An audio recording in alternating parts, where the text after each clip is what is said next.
Trump is a 1964 graduate and has been enshrined as one of our alumni of distinction. This historic academy has been named the Junior Reserve Officer Training Corps, that's JROTC. With their cadet dress uniforms, look at these, all modeled after post-World War I General Blackjack Pershing's gray uniform.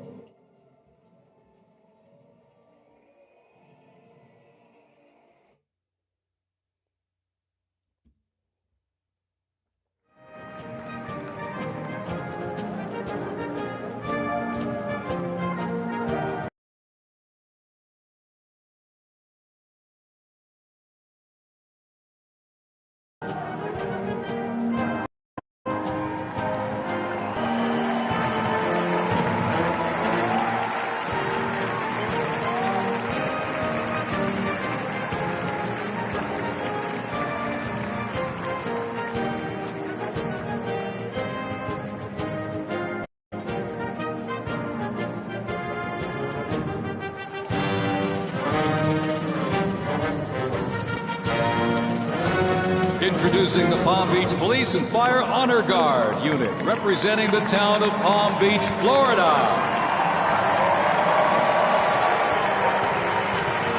This group consists of police officers and firefighters from the town of Palm Beach, home to some of the most prestigious people in the world, including President Donald J. Trump.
And here we go, ladies and gentlemen, the NYPD Emerald Society Pipes and Drums from New York City.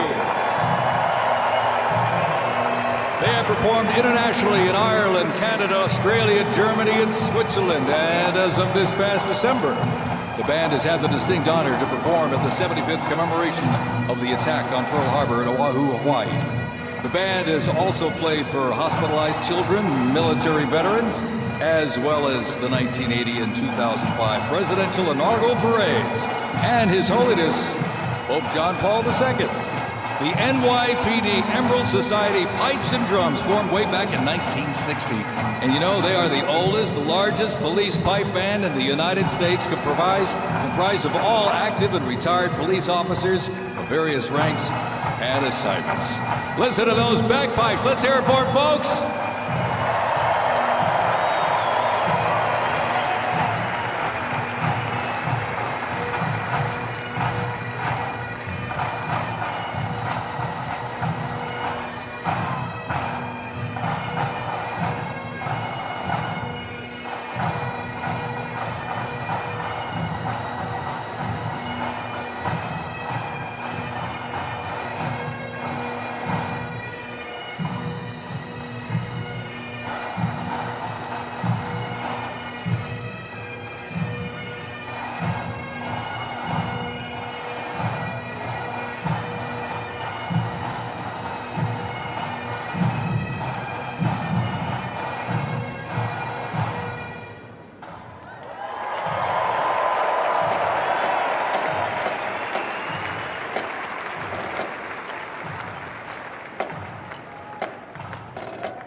And look at this. Here's one that hits close to home for our vice president. We now welcome the Middletown High School Marching Band and cheerleaders.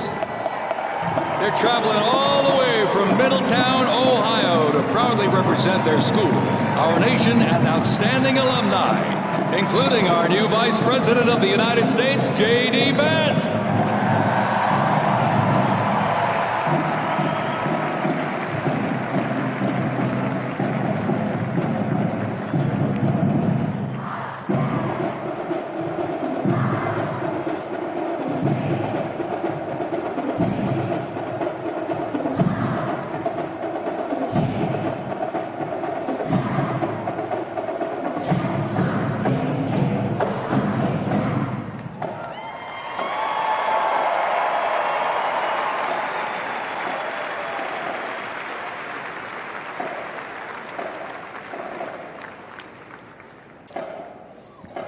The band has performed in countless parades, community and sporting events, as well as competitions. They have also always qualified for the Ohio Music Educators Association state finals for 23 years straight. How about that?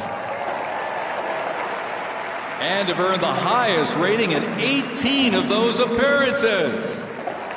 Woo! And today they performed America's Sweet Land of Liberty.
And while they cheer here in the arena, let's cheer for him again, folks. From our VP hometown, Middletown High School Marching Band.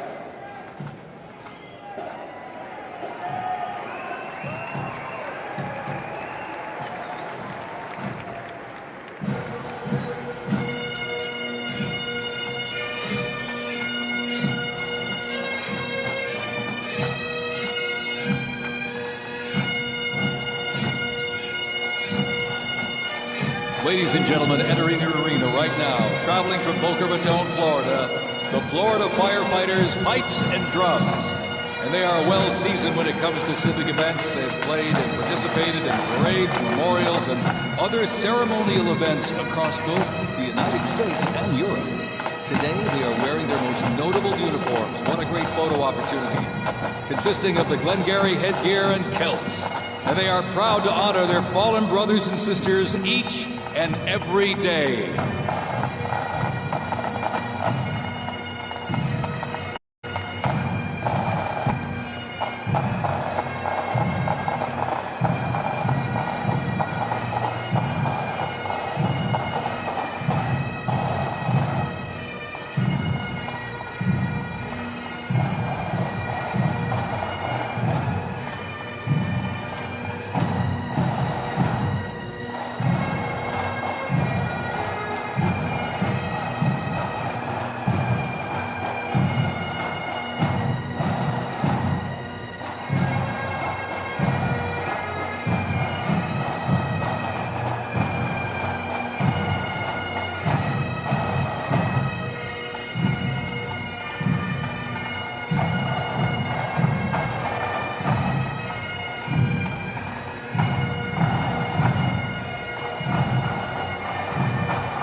And as the Florida Firefighters Pipes and Drums leave the arena, we keep the rhythm and the drums going. Please welcome the Stewart's Creek High School Marching Band. Traveling all the way from Smyrna, Tennessee, they are proud to represent the Volunteer State in the 2025 Presidential Inaugural Parade.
beat of the drums continues. Established in 2013, that band has rapidly become one of Tennessee's premier high school music programs. This band has participated in numerous civic events that honor significant moments in our nation's history, like the 75th anniversary of the attack on Pearl Harbor, Captain Jeff Cuss, United States Marine Corps Memorial Dedication, Chicago Thanksgiving Day Parade, and a Lincoln Memorial performance as well. The Stewart's Creek High School Marching Band, everybody!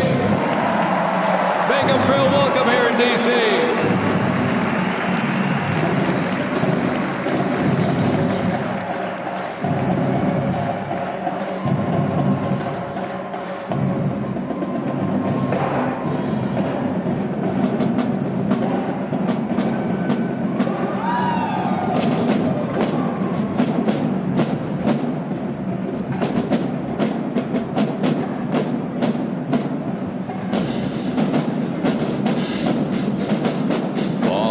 Ladies and gentlemen, now welcoming the Mississippi Valley State University Band.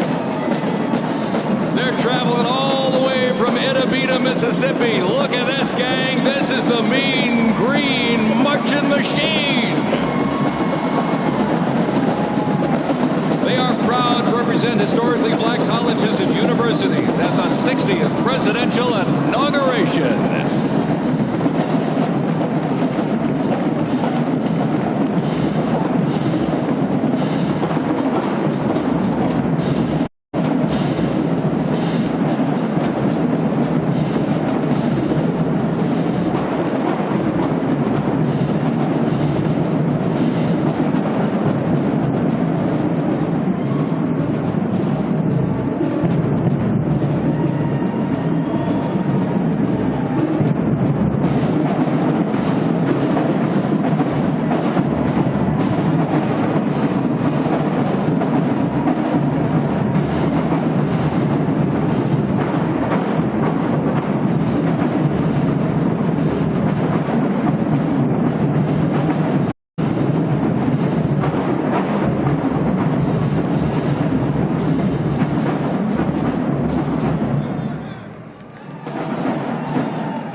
300 from the Mississippi Valley State University Band.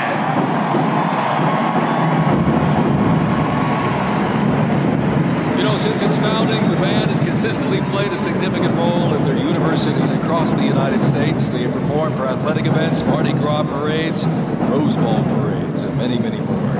The Mississippi Valley State University Band takes great pride in presenting culturally diverse presentations for students, faculty, and the surrounding Mississippi communities. Take a look at that brass out there. Woo!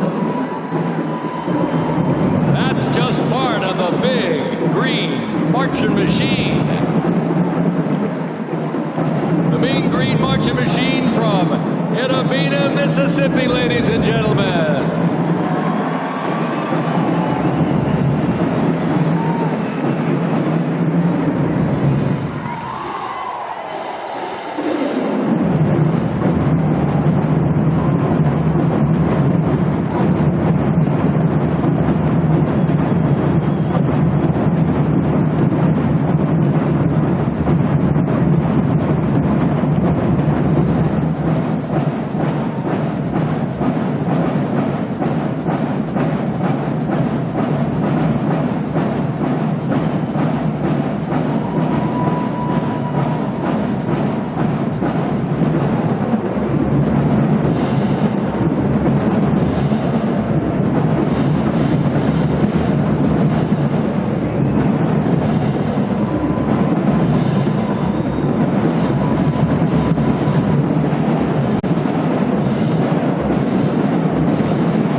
Ladies and gentlemen, please welcome our new special envoy to the Middle East, Steve Witkoff.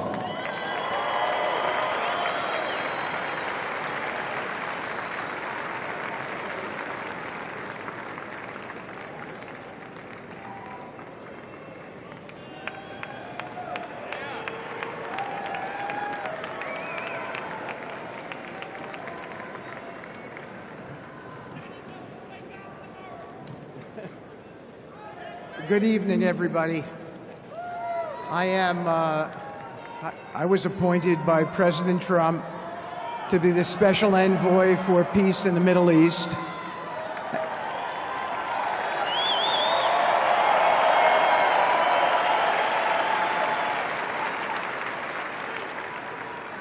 And I'd like to describe to you some of the things we're doing and how it informs on President Trump's policies. First of all, it is an honor to stand before you today as I reflect on the enormity of the role that President Trump has tasked me with. I am constantly reminded of the privilege it is to serve under the leadership of boss, President Donald J. Trump.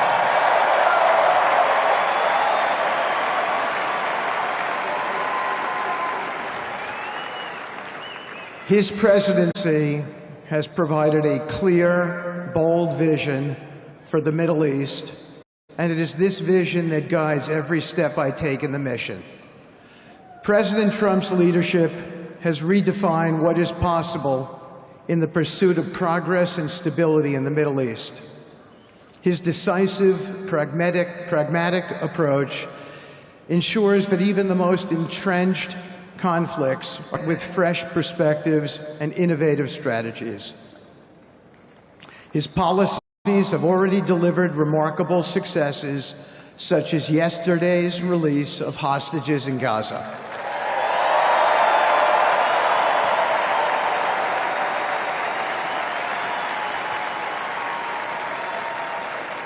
Thank you.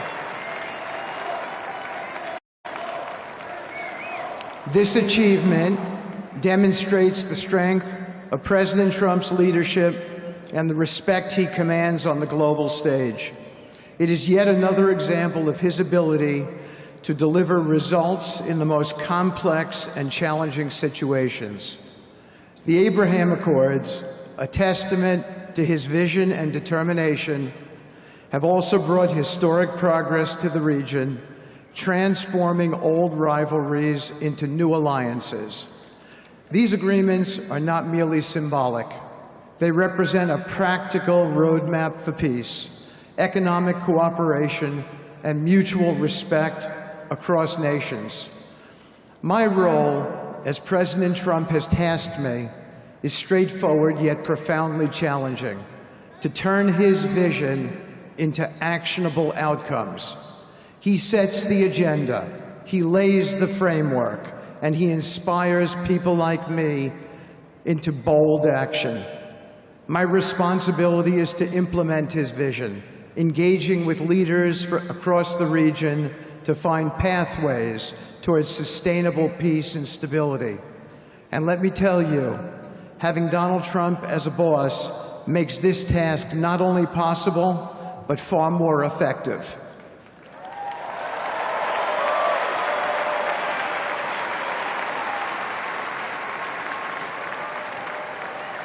President Trump's reputation as a leader who delivers results resonates far beyond Washington. Leaders in the Middle East know he means what he says. His ability to cut through bureaucratic gridlock and focus on tangible results is the game changer. It allows me to approach delicate negotiations with the confidence that the full weight of the United States is behind me. The principles President Trump has laid out for our approach to the Middle East and foreign policy in general are fourfold, and they are clear. 1, respect for sovereignty. Every nation deserves the right to determine its own destiny, free from the interference of external powers. 2, economic prosperity as a bridge to stability. Through economic partnerships and investment, we can build a foundation for cooperation that transcends historical grievances. 3, courageous diplomacy. Real progress requires difficult conversations and bold decisions, and it is through these that trust is built and maintained. And finally, 4, reciprocity and accountability. The United States requires reciprocal actions from our partners. We are done carrying the financial burden for nations that are unwilling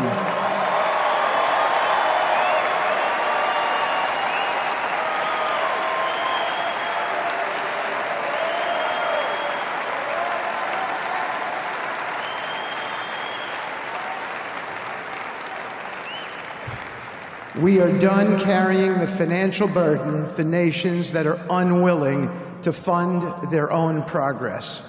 The days of blank checks are over.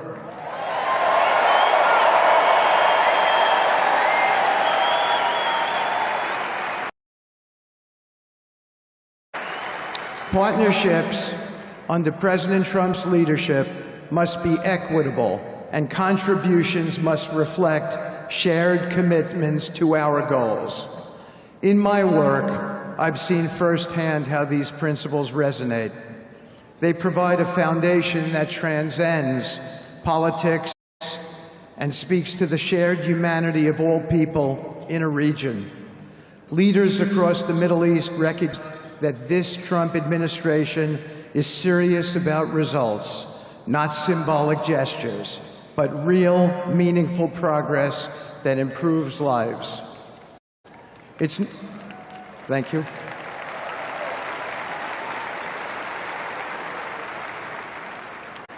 It's not always easy. There are moments of deep challenge and frustration. Decades of mistrust cannot be undone overnight. Yet I take comfort in knowing that I am not in this alone. President Trump's clarity of vision ensures that I never have to question what success looks like. His leadership provides the confidence and direction necessary to navigate these complexities. As we move forward, my commitment is to continue the work of advancing President Trump's vision for the Middle East. Whether through expanding the Abraham Peace Accords, fostering economic development, or facilitating dialogue between long-standing adversaries, my focus remains on actionable results. Let me close by saying this: a stable and prosperous Middle East is not an unattainable dream. It is a goal within our reach, made possible by strong leadership and unwavering commitment. Under President Trump's guidance, we are proving that the impossible can become reality. Thank you, but I have one more thing to say. We have some special people for me to introduce you to tonight. President Trump has been talking to them as well. They are the families of hostages from Israel who had been in Gaza for the last year and a half. There are many of them here today. Several of the families have lost children and loved ones, and they're here because they're part of an effort to retrieve their bodies so they can be buried in a proper way. Several have children who are still in captivity. There is an American family here whose loved one is scheduled to come out in 14 days, and they're going to be meeting the president tonight. So let's give them all some love and a big hand.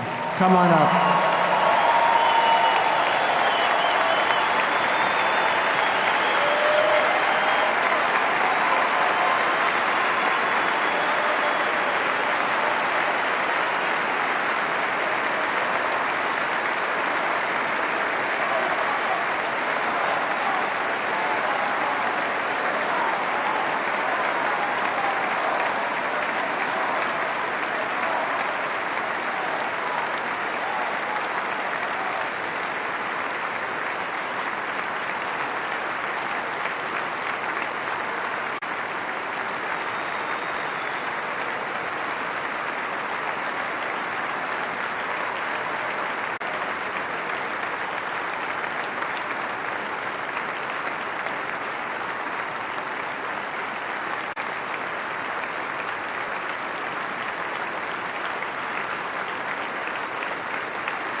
And now, I get to introduce my dear friend and the President of the United States, Donald J. Trump.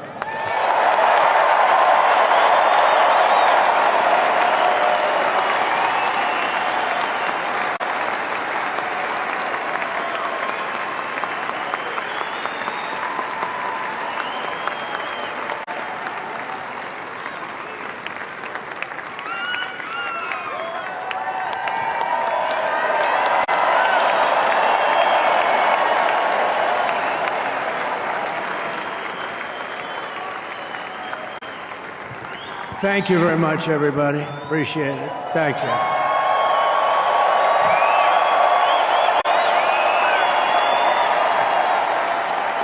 So now the work begins. We won, but now the work begins. We have to bring them home.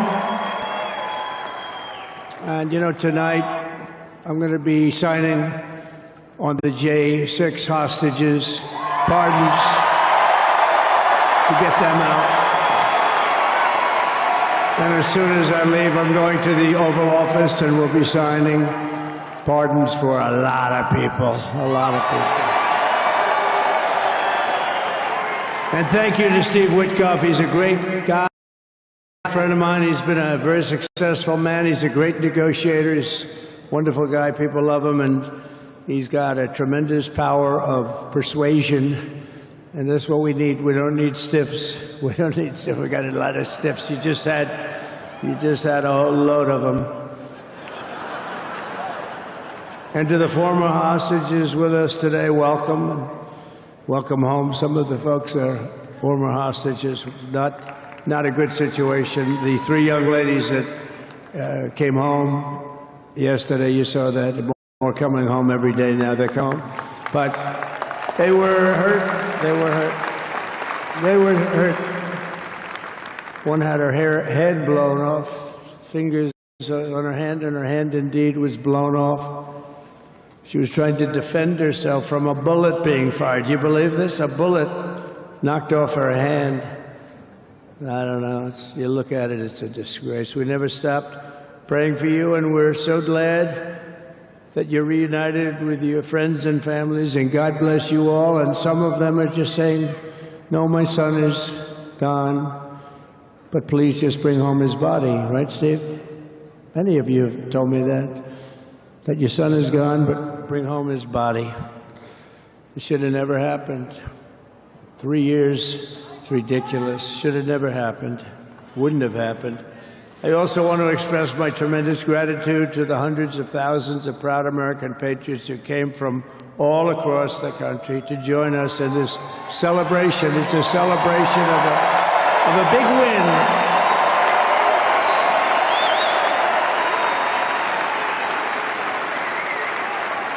And you're witnessing the dawn of the golden age of America. That's what it's going to be. We're bringing it back. We're going to bring it back fast. We're going to bring it back fast. Let us also thank the incredible service members, National Guardsmen, Police, Secret Service, and law enforcement personnel who are keeping us all safe, even though they are great people. New York's finest. I grew up with New York's finest, and we got to give them their authority back. You won't have any crime. There'll be no crime. You give them little authority back. The whole way they run things in this country now, it's disgraceful. But it's going to change rapidly. We're going to make our cities safe again, too. Even though we're indoors, we've had a magnificent inaugural parade. And let's give a big round of applause. They were great. To all of the incredible performers and hardworking men and women who made it possible. Those people, really talented, amazing people. I also want to thank my wonderful family for being here, especially my beautiful wife, our First Lady, Melania.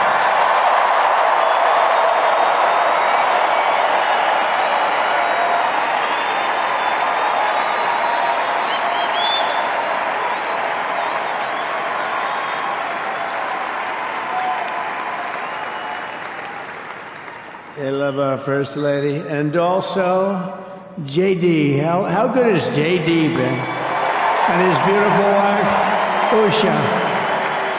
How good is JB? JD has been great. He's another good negotiator, Steve. He's a great negotiator, too. We need negotiators in this country. But so many of the people on the stage, we had not only family members, as an example, Lara Trump, the wife of Eric. She was the head of the Republican Party, along with my friend Michael. Stand up, the two of you. What a job. What a job they did. They worked so hard. They knew they'd be rigging, but they said, we're going to make it too big to rig, and we did. We made it too big to rig. We won every swing state by a lot. We won the popular vote by millions and millions of votes. We won the whole ball of wax. And now we're going to go and drill, baby, drill, and do all the things that we've wanted to do and bring your costs down, your prices down, and make our country safe. So thank you very much, Michael. Thank you very much. What a job you've done, Michael. I'm never moving you, you know. He was thinking about getting a nice job in the administration. I said, no, I'm leaving you right where you are. You've done a very good job. We're not moving you, Michael. I'm sorry. Anyway, thank you very much. Appreciate it. Appreciate it. Right here with us also in the arena, I'm about to sign some very important executive orders of our new administration.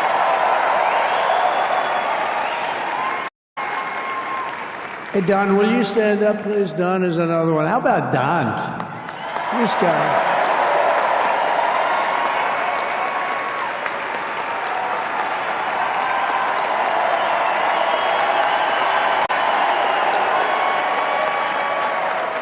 A popular one. He goes out and speaks. He gets that big crowd.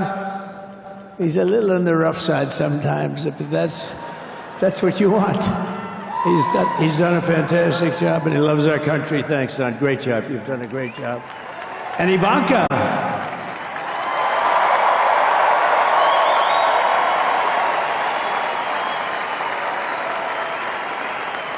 And you know, Jared negotiated the Abraham Accords, which are the biggest, it's the biggest deal made in the Middle East in many, many years, and it's really something. Jared, stand up, Jared. The Abraham Accords.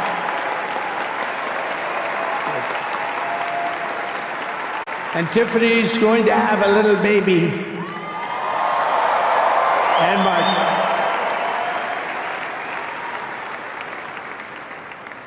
And then I have a very tall son named Barron. Has anyone ever heard of him?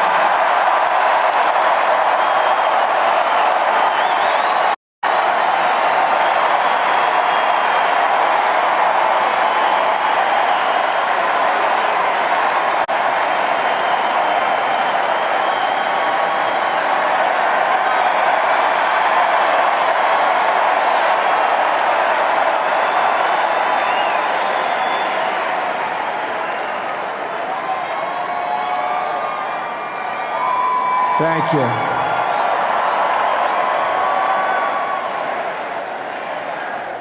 He knew the youth vote. You know, we won the youth vote by 36 points. And he was saying, Dad, you got to go out and do this one and that one. And we did a lot of them. And he respects them all. He understood them very well. And he said, Dad, you got to go out, do Joe Rogan, do all these guys. And we did. We did. And Joe Rogan was great. They were all great, right? Darren, they were all good. He understood the market. Another famous one, how about Kai? Stand up, Kai.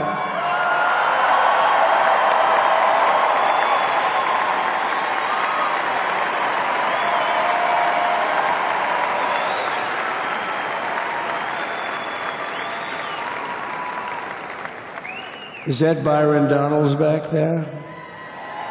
Stand up, Byron. Stand up. What a future this one has. What a future. That's great, Byron. Thank you very much. And how about Lutnick, Secretary of Commerce? He's going to take in more money than any country has ever even thought about. He's going to take in some money. And we have many others. Look, I'm not going to go through it, but we're going to sign some orders right now, and that's really what I want to do. So we're going to sign executive orders. First, I'll revoke nearly 80 destructive and radical executive actions of the previous administration, one of the worst administrations in history. Maybe not one of them, the worst. Anybody that would allow millions of people to pour through our borders from jails, prisons, mental institutions, insane asylums, gang members to be taken off the streets of Venezuela and deposited in our country, and many, not just Venezuela. You know, crime in Venezuela is down 74% because they took their criminals and gave them to us through an open border policy of the previous administration. All over the world, they're emptying their prisons into our country. They're emptying their mental institutions into our country. It stops as of 1 o'clock this afternoon. Okay, it stops.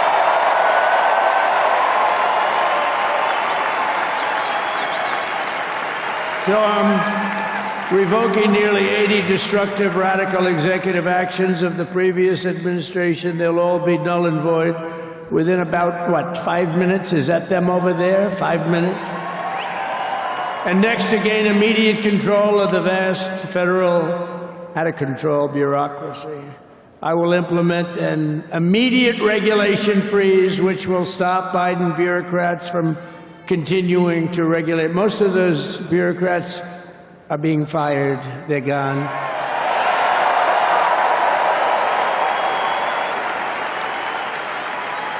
Should be all of them, but some sneak through, but we have to live with a couple, I guess. I'll also issue a temporary hiring freeze to ensure that we're only hiring competent people who are faithful to the American public. And we will pause the hiring of any new IRS agents. We will also require that federal workers must return to the office in person. And we're going to take the 88,000 people that they hired to go after you with guns. By the way, they're allowed to use guns and harass you like they were so many other people. Remember this. Okay, remember? Do you remember a little statement about tips? Does anybody remember that little statement? I think we won Nevada because of that statement. But they went out and harassed you over the tips. In other words, we are restoring control of our government to the people. We're going to take those 88,000. Let's see if they'd like to work on the border, because that's what we want them really involved.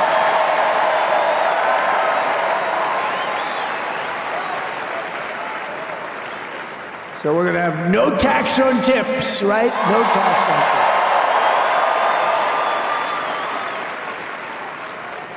tips. And we may have, like the Speaker of the House, is he here? He's done such a good job. Is Mike here? He's around here someplace. I saw him just a little while ago. Hello, fellas. Look at you guys. Yeah, I know it. He's great. He's doing great. They're all doing good. The Republican Party has never been unified like it is right now. They want to save our country.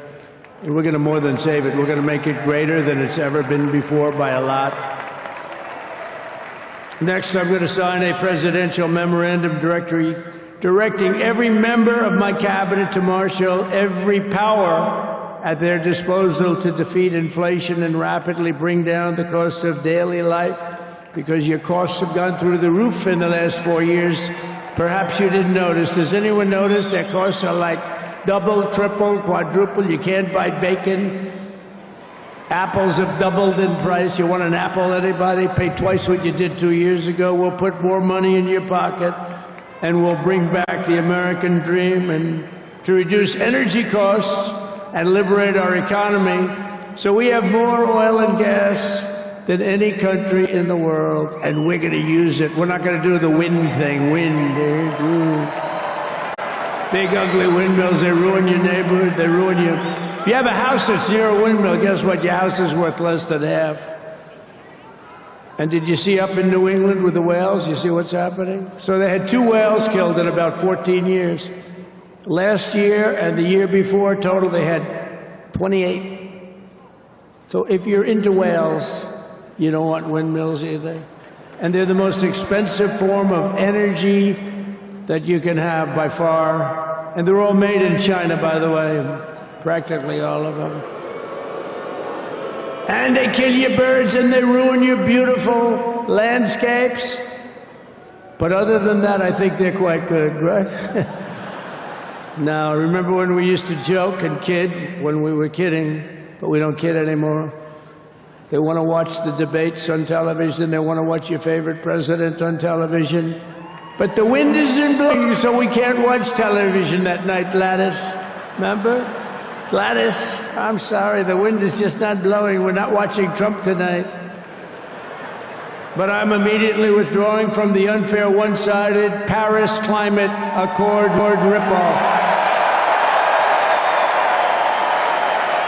The United States will not sabotage our own industries while China pollutes with impunity. You know, China, I mean, look, they use a lot of dirty energy, but they produce a lot of energy. And when that stuff goes up in the air, you know, it doesn't stay there. It's not like you got a wall. We love walls, don't we? Not like you have a wall around and it doesn't. It floats into the United States of America after 3.5 to 5.5 days. It floats across the oceans and it comes right over your neighborhood and it falls into your neighborhood. So they all say, we have to fight for cleaner air, but the other dirty air is dropping all over us. So what the hell are they talking about? Unless everybody does it, it just doesn't work. You know, we had the cleanest air and the cleanest water that this country's ever had under the Trump administration, and we didn't do anything to stop jobs and stop production, believe me. You're going to see a lot of companies come pouring back because tariffs. I always say tariffs is the most beautiful word to me in the dictionary. And I was reprimanded by the fake news. They said, what about love, religion, and God? I said, I agree. Let's put God number one. Let's put religion number two. Love, I don't know. We got to put that number 3, I guess, right? And then it's tariff. Because tariffs are going to make us rich as hell. It's going to bring our country's businesses back that left us. And I'll also sign an executive order to immediately end federal government censorship of the American people. In America, we believe in free speech, and we're bringing it back starting today to stop the weaponization. Oh, do I know about that? These creeps. Deranged Jack Smith. You ever hear of him? Deranged. He's a deranged prosecutor. He's sick. They suck him on me. He's now been reduced to getting on an airplane, going back to The Hague or wherever the hell he came from. We got to get rid of that guy. Hey, was he one of the many people that got a pardon today? Did they pardon Jack Smith? You know, did you know that Biden, while I was making my speech, pardoned his whole family?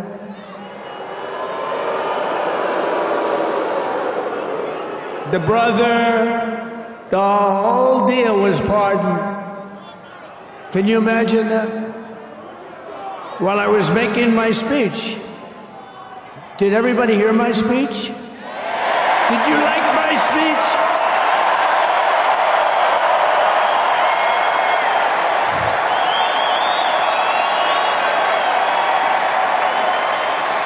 Thank you. I mean, the only thing wrong with it is I had a lot of tough things to say, and I have some great people that work for me. Sir, this is such a great speech. It's so unifying. Don't talk about Biden with his pardons of his family. We want a unified country.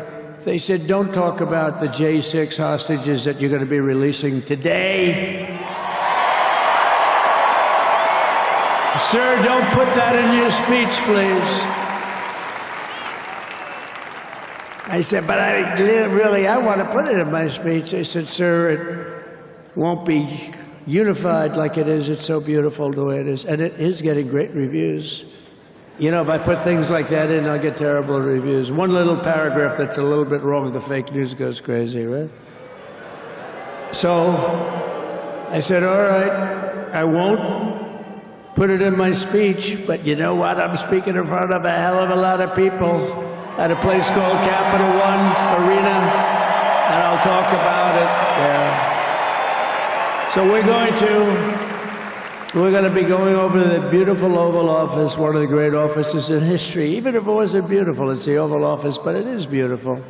And we love the Oval Office. It all starts with the wars start and end there. Everything starts and ends at the Oval Office. We love it.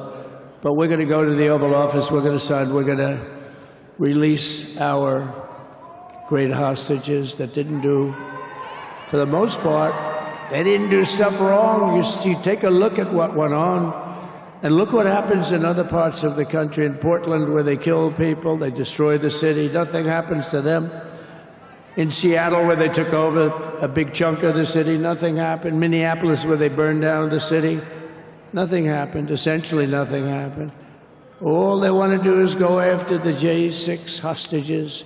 A 76-year-old grandmother was arrested the other day because she was looking, I think because she was looking at the Capitol or something like that. No, we're not going to put up with that crap anymore.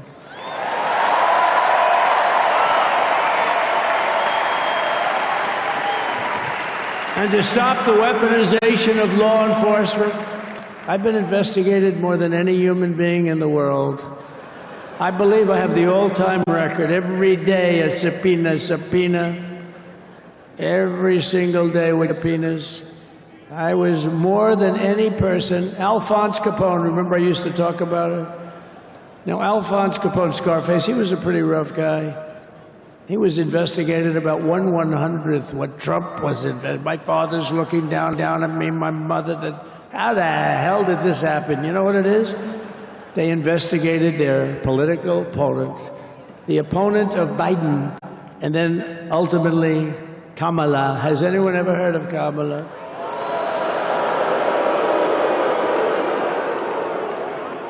We had to beat two opponents, you know? We had to beat Biden, then we beat him.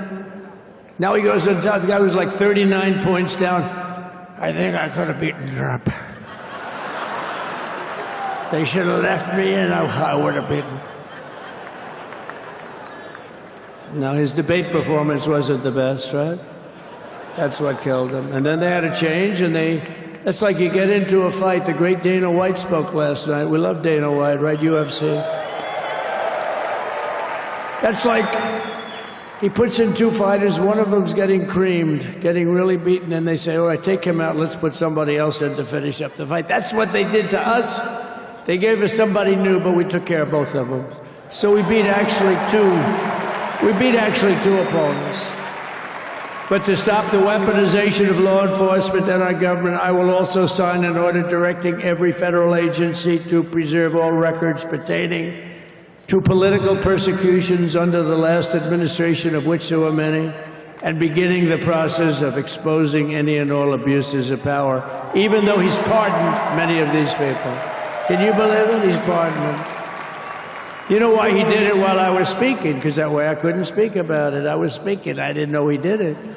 I finished my speech, and they said, sir, he pardoned his whole family. I said, ooh, can I go back out there and talk about it? Somehow that wouldn't be very elegant. Our First Lady would say, please don't do that. But we have plenty of time to talk about it, and we will. We're doing all of this on our very first day in office. You know, don't forget, we've been in this position, really, where we won the primaries in record time. We were the fastest win of a primary ever in political history, which is a very nice thing. It's nice to know. Well, the second election was rigged, so we knew we were doing well. And if it wasn't, you know what? If it wasn't, I would have never run. But the third one was just a monster. Boy, was that a big one, huh? That was a big one. When the second one, we got like 10 or 12 million votes more than the first one. How about that? We did great on the first one. We did much better on the second one. But bad did we do well on the third one. So we're gonna have some fun.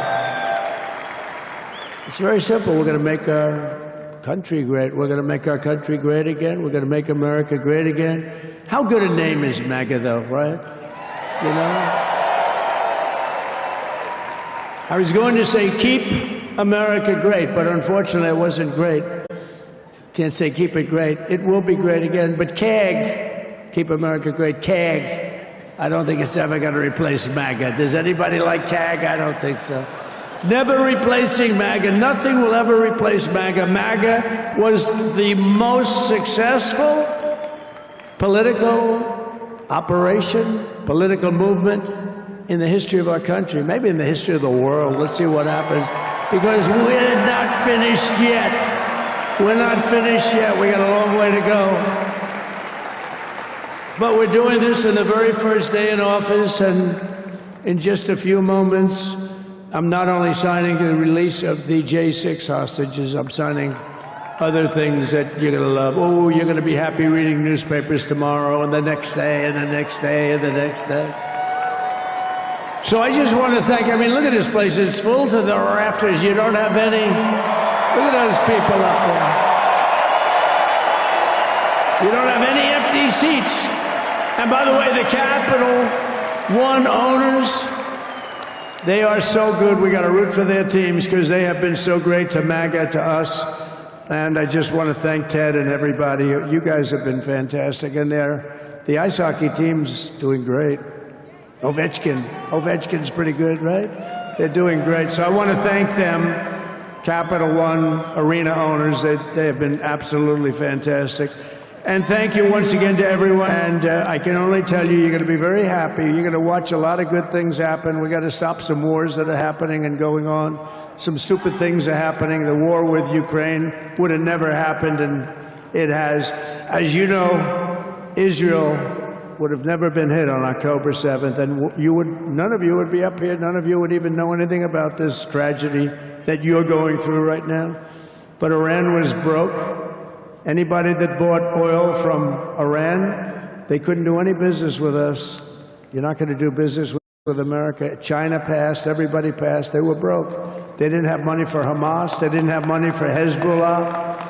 And your sons would be alive, and they certainly wouldn't be incarcerated like they are. It's a shame, but we're getting a lot of people out in a short period of time. So I'm going to go right over to here, and I'm going to sign in front of you. Is that okay? Good.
First is the rescissions of 78 Biden-era EOs and presidential memoranda. You want to go over that? Do you want to say it? Do you want to say it? Oh, if you want me to, sir. Why don't you say what I'm signing? Sure. The first item that President Trump is signing is the rescission of 78 Biden-era executive actions, executive orders, presidential memoranda, and others.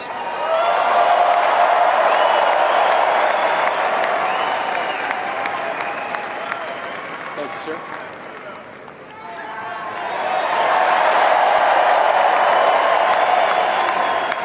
Thank you. The second item, President Trump, is a regulatory freeze, as you announced in your speech, preventing bureaucrats from issuing any more regulations until we have full control of this, the government and this administration.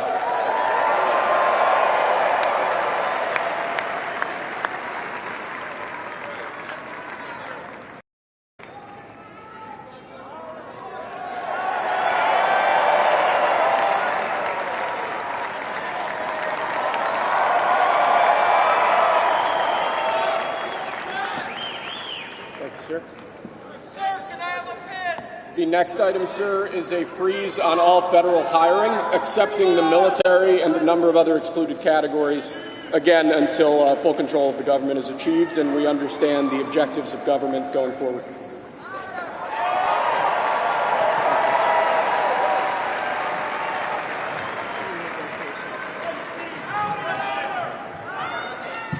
Could you imagine Biden doing this? I don't think so.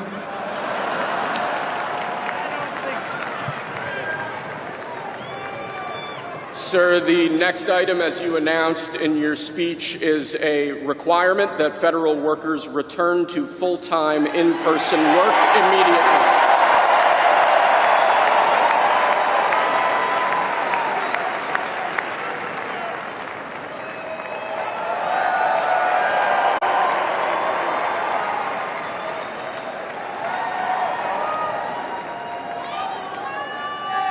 Thank you, sir.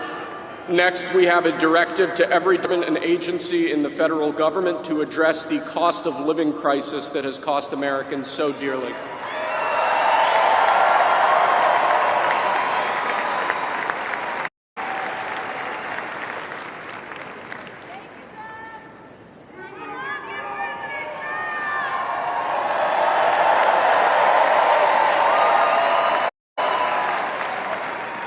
Thank you, sir. The next item here is the withdrawal from the Paris Climate Treaty.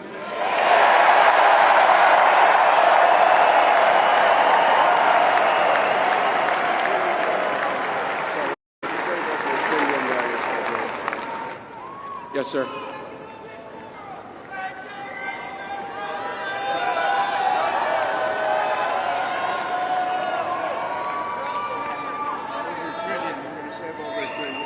We're going to save over $1 trillion by withdrawing from that treaty.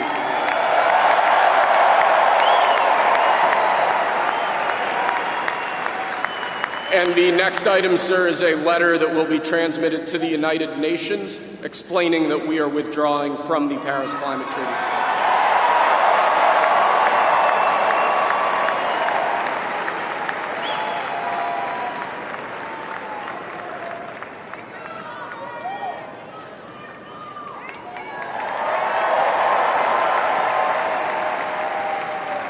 Thank you, sir. This next item is a directive to the federal government ordering the restoration of freedom of speech and preventing government censorship of free speech going forward.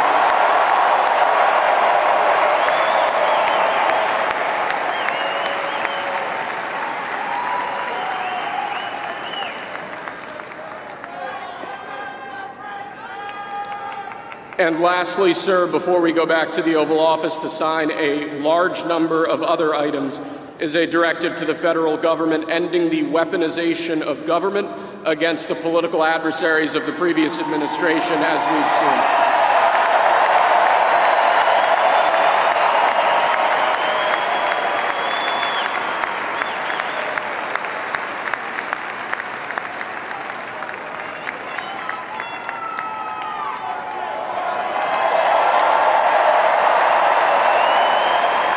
Thank you very much, sir. Appreciate it.